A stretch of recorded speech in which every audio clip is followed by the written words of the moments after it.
Honourable Member for Wakefield.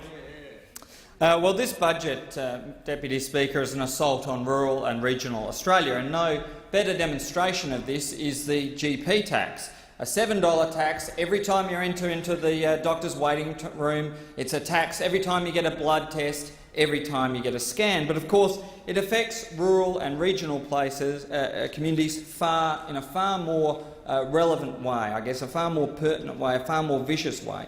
And Mr Gordon Gregory, Executive Director of the National Rural Health Alliance, said, "We anticipate the $7 co-payment will present a dilemma, especially for lone GPs in small rural and remote towns, and the viability of these medical practices may be reduced with the consequences for access to health services in those towns." What those opposite are doing are putting at risk every lone GP in a country town, and I can tell you from my electorate, those that, often all of the services, all of the health services revolve around that GP. If you lose the GP, you lose the local hospital, you lose the local aged care facility, you lose all of those important jobs and all of those important services that are based around having a GP in a town.